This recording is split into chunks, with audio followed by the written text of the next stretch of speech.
Hello, this is a video for people in Hoyan Walls as they're looking at all the materials on which you have to vote in the middle of May.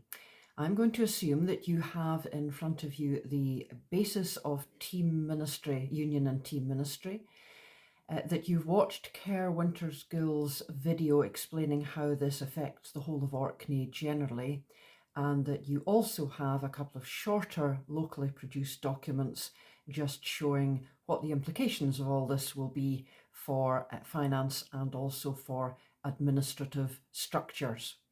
This doesn't replace Kerr's video. This is just my attempt to run through what the implications of all of this would be, particularly for us in the Hoyan Walls congregation, just picking out the bits that are particularly relevant for this one parish. I am unable, I think, to be with you for the meeting at which you formally vote on this, and I'm anxious that whoever chairs that meeting isn't faced with questions that they might themselves not happen to know the answers to because they weren't part of this process.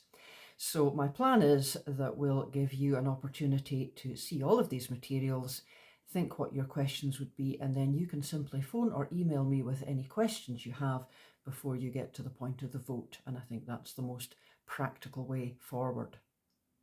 In general then, as you'll have picked up from what Kerr said, we started off with a situation where the Church of Scotland is frankly running out of money, and that's not putting it too strongly, and out of ministers. And drastic measures need to be taken to address both. And in those drastic measures, the number of ministries available in the church is being reduced to being about the number of ministers we anticipate having in the next few years. And in order to make that work, ministers have to look after a lot more places each. In Orkney, for many years, ministers have had to be interim moderators in congregations like Hoyan Walls that have not had an inducted permanent minister, in your case for a very, very long time indeed. And so in Orkney, we have looked at the resources we're allowed to have and thought of a way in which we can spread those much more evenly around all the congregations so that congregations like yours get as permanent and fixed a ministry as congregations like the Cathedral or the East Mainland or South Ronaldsay and Bury. We're hoping, therefore, to come up with something that will reach the life of the church in Orkney much more effectively to the places that perhaps have experienced least of the activity of what we do. Kerr talked about Orkney being very fortunate, and we are. He didn't give the exact numbers, but if Orkney were given the number of ministers, full-time equivalent, just according to their population, so take the population of Scotland, divide it by the number of ministers, and then apply that proportionately, the whole of Orkney would get less than 2.5 ministers. But because we are remote islands, as the church sees us, we are given 7.0 full-time equivalent, and that will be at the moment looks like 5 full-time and 3 part-time ministers. I'm one of the part-time ones. And so the allocation within that for us comes out at my 0.75, and anybody who succeeded me on a similar basis, looking after South Ronaldsay, Bury and Hoyan Walls. So that's kind of the first thing. And I'll come back and say something about the exact identity of who the minister is at any given time a little bit later. That's slightly delicate, but we'll come back to it briefly. There are several things that need to come together in order to allow for this single exercise of ministering to the whole of Orkney. One is all the ministers working as a team, so that we remove all duplication of effort and we don't have different people doing the same things in different corners of Orkney, which is just a waste of time when one person could do it for everywhere. So ministry comes together in a team. The Kirk sessions will come together into one so that it is one charity. Lots of elders will end up, as Kerr explained, not being on the kirk session, but continuing in the spiritual sense to be elders, and that'll be most of our elders will have that experience. But there will be the centralised kirk session that he described. And the third thing that comes together, as we'll see, because it's a single charity, is the funds. And when I get to that, when I'm going through the paperwork, I will say a word about how that affects Hohenwald's funds, because that's quite important and you need to be clear about it. What I'm now going to do is a very fast gallop through that big document that you should have seen by now, the basis of union and team ministry. And it will be a gallop because I am just going to pick out the things that refer to this congregation and not bother with the rest. So you might want to have the document open in front of you, as I do, which is why I won't be looking straight at the camera for parts of this. Sure you don't mind. So starting at the beginning, there is the list of the 19 congregations in Orkney that unite. The name will be Orkney Islands Parish Church of Scotland, and we will all come together as one charity. And we've decided that we're going to use the charity number that Stromness already has, just because it's an easy one to remember, not anything to do with Stromness. Then it talks about the transference of property and funds, and I said I would say something about this. So essentially, all our funds and our property, which is just Kirkside now, lumps together with everybody else's under the new kirk session. And in our case, that's actually quite a big lump of funds, as you know, because we have just sold St Columba's. By the time we pay for the new shed and the expenses of the sale and so on, it'll be, I think, just a little over £60,000 will be left from that transaction. That is restricted to use for buildings, but I can't imagine that in the next few years we're going to need to spend £60,000 on Kirkside, are we? So I am very relaxed, and I hope you are, that that sum will still have to be used for buildings, but can be used for buildings anywhere in Orkney.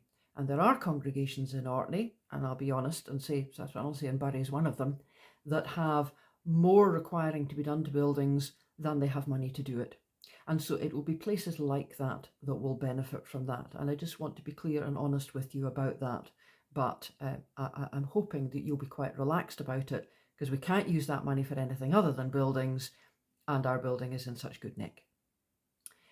Places of worship, for us, that's Kirkside. I think that's nothing new or unexpected.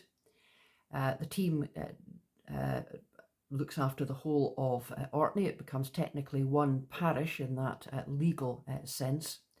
And I've already talked about the kirk session becoming a united kirk session with one or two people from Hohenwalds serving on it. Now we get to the slightly delicate bit, which is to do with ministry. Every congregation gets to choose who its minister is. That's just a historic thing. And Sassafrannelcy and Bury got to choose me. They had a vote and they got to elect me. The last time you had a vote like that would presumably have been when Alison Burnside came. And ever since she left, what you've had is what's called interim moderators. In other words, somebody appointed by the presbytery to moderate the kirk session and do some other things. When I was appointed interim moderator, the idea was that I would be more like a minister in that I knew that I was likely to have a relationship with Hohenwalds going forwards into the future. And so I have done, I hope you agree, a lot more than just moderating kirk session meetings and letting somebody else do the rest of it. But I'm still just interim moderator, and you've never got to choose me. So one of the things that will happen when you're asked to vote is, as Kerr explained, you'll be asked two questions. One is the one about all of this union and restructuring and finance and all of that. And the other, which is separate, which you will be asked, Sassafrannelcy and Bury won't be, but you will be, is whether the person they are proposing would be your team member, particularly looking after you, is somebody you're happy to have. And the thing that's a bit awkward about it is that, of course, it's my name that's in that slot for you. So it would be completely inappropriate for me to say anything about that or what you should do about that. But let me say one thing which I think is all right for me to say, and that is, please answer that question honestly. If you think there is another way that the presbytery should be doing the ministry jigsaw, then I will not take the huff and I will help to make that happen. But in terms of just explaining what's in front of you, the question that you are being asked is, would you want effectively to continue the relationship that we currently have? And you'll be asked that as a separate question because you didn't get to ask that when I was first appointed interim moderator. And then when the union happens, I stop being interim moderator and I start being team minister in Orkney Parish, Orkney Islands Parish, brackets, with particular responsibility for South Ronaldsay, Bury and Hindwalls. Okay. The manse, I will continue to live in this manse. We're looking at possibly replacing it at some point, but that's not your problem. And all of these arrangements in terms of uniting the parishes can be tweaked in due course if need be. Then moving to part B of the document, and it talks about the team ministry. Again, there's a list there of who's looking after which place if the congregations agree. Then there is some general wording which goes into these kinds of documents all over the country about how the team is supposed to work. Then a little bit more about just what weight of ministry is in each place. The presbytery will pick one role to be the moderator of the kirk session, and there will be ways in which that can be tweaked from time to time as people come and go. Then there's some general stuff about administration. Then there's quite a lot about dispute resolution in case the ministry team have a problem about something. A bit about how we would plan our work, nothing particularly specific to any one parish in that. And then I'll say in a minute something about appointment and call to the team ministry for new ministers coming in. And again, another provision there saying that it can be tweaked. Then at the end of the document, there are some schedules. One of them is how the kirk session is stitched together. And that's pretty much what I've already said. The elders who do not attend the kirk session, along with the ones that do, will continue to provide a leadership team for our local worshipping community. So the 4 of them who are the members of the kirk session of Hindwalls will basically become the leadership team for Hindwalls. And you probably won't notice much difference in practice.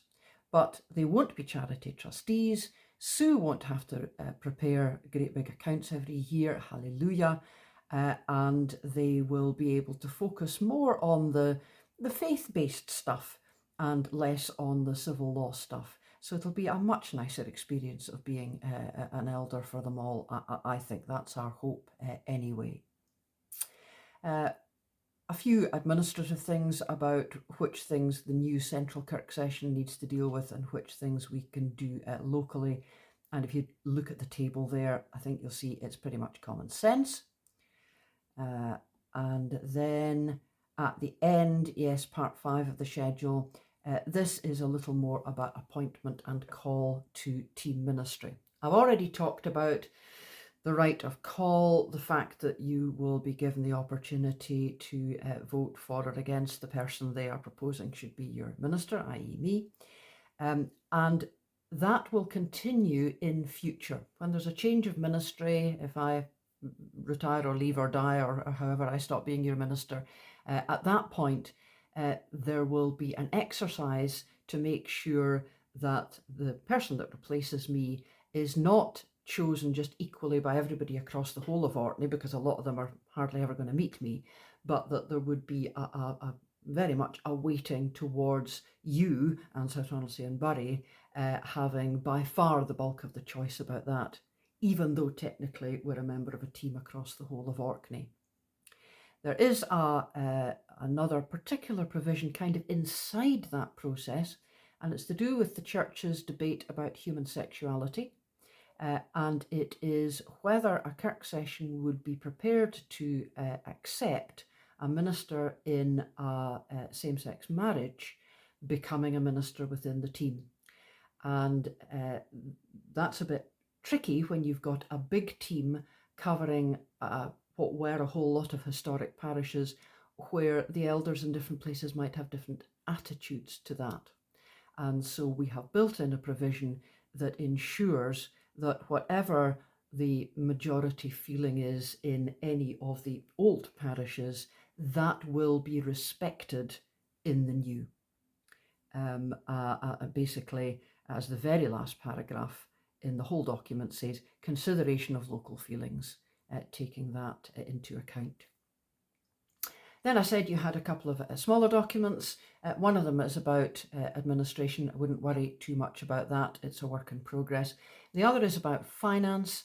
And really what we've tried to say in that is that all the finance will be brought together, but people do have quite strong feelings about the fundraising they did in the past, the sense they have that people were giving money thinking it might be used locally and now it's going to be used centrally, and there's a bit of discomfort about that in some places in Orkney. I've not sensed it from you guys, but you can imagine it's a thing. And so what that paper says is that the new kirk session will be extremely sensitive and mindful to that kind of history. So things like, where are the glebes that produce a lot of money? For example, Evie has got a huge glebe and it produces lots of money.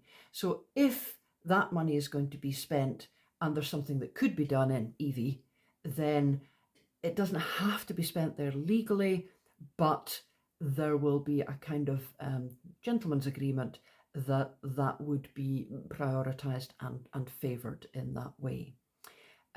Likewise, if people are being a bit naughty and are trying to do fundraising through other organisations for local work, and money's kind of being diverted away from church giving a bit because people are not happy about things, that would be taken into consideration as well. And if some local part of the joint congregation wanted to spend money, but their stewardship had fallen off a cliff after the union, then they might not be looked at with such favour. So it's just to encourage people to carry on having that commitment to stewardship and the support of the church, but with a recognition of what's gone on in the past. Right. I've wittered enough. I've spoken not as long as Kerr did, but almost. So if you've looked at his video and mine and all the bits of paper, come back to me with questions, and then on the, I think it'll be the 12th of May, but we'll confirm that to you, you will be asked then formally to vote. And one of the elders, I imagine, will take you through that process. Okay, thank you.